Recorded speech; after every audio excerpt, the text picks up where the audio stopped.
video kali ini saya akan menjelaskan tentang radiasi matahari. Radiasi matahari adalah pancaran energi yang berasal dari proses termonuklir yang terjadi di matahari. Energi radiasi matahari berbentuk sinar dan gelombang elektromagnetik. Spektrum radiasi matahari terdiri dari dua, yaitu sinar bergelombang pendek dan sinar bergelombang panjang. Sinar yang termasuk gelombang pendek adalah sinar X, sinar gamma, sinar ultraviolet, dan sedangkan sinar gelombang panjang adalah sinar inframerah. Jumlah total radiasi yang diterima di permukaan bumi itu ada 4 faktor. Yang pertama, jarak matahari. Yang kedua, intensitas radiasi matahari, yaitu besar kecilnya sudut datang sinar matahari pada permukaan bumi. Pemanasan bumi secara langsung diantaranya ada absorpsi, yaitu merupakan penyerapan panas matahari oleh unsur-unsur atmosfer yang menyerap radiasi tersebut, seperti oksigen, nitrogen, ozon, hidrogen, dan debu. Selanjutnya ada refleksi. Refleksi adalah pemanasan matahari oleh udara atau atmosfer yang kemudian dipantulkan kembali ke angkasa oleh butiran-butiran air di atmosfer. Difusi.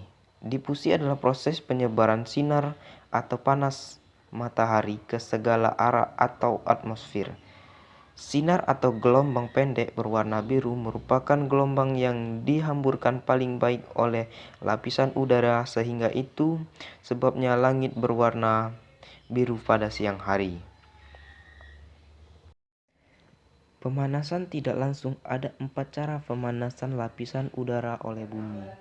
Yang pertama ada konduksi. Konduksi adalah bumi yang telah menjadi panas oleh pancaran sinar matahari memanaskan lapisan udara atas permukaan bumi, sehingga lapisan udara itu menjadi panas. Yang kedua, konveksi, yaitu udara panas di atas permukaan bumi menjadi renggang dan beratnya berkurang. Kemudian udara tersebut naik ke atas dan yang dingin turun ke bawah, sehingga menjadilah gerakan udara vertikal yang disebut arus konveksi. Yang ketiga ada adveksi, yaitu pergerakan udara yang arahnya horizontal. Yang keempat ada turbulensi. Turbulensi adalah gerakan yang tidak teratur, berputar-putar, juga simpang siur. Turbulensi terjadi karena adanya bukit-bukit, hutan, gedung tinggi di perkantoran. Tadi sudah saya jelaskan bahwa 15% panas matahari diserap oleh udara melalui proses absorpsi. Tidak seluruh panas matahari sampai ke bumi, karena 42% sinar matahari yang diserap udara itu dipantulkan kembali ke alam raya, ke lapisan atmosfer bagian atas.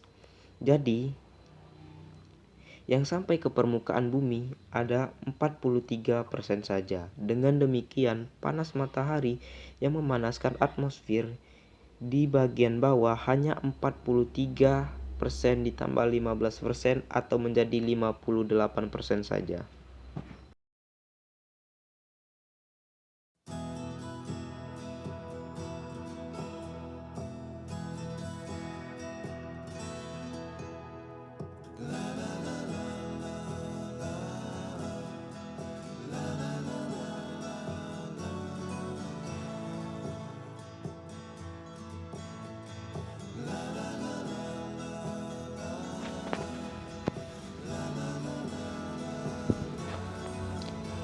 Radiasi matahari merupakan salah satu komponen iklim yang cukup berpengaruh dalam menentukan pertumbuhan tanaman ataupun keseluruhan aktivitas makhluk hidup yang ada di atas permukaan bumi.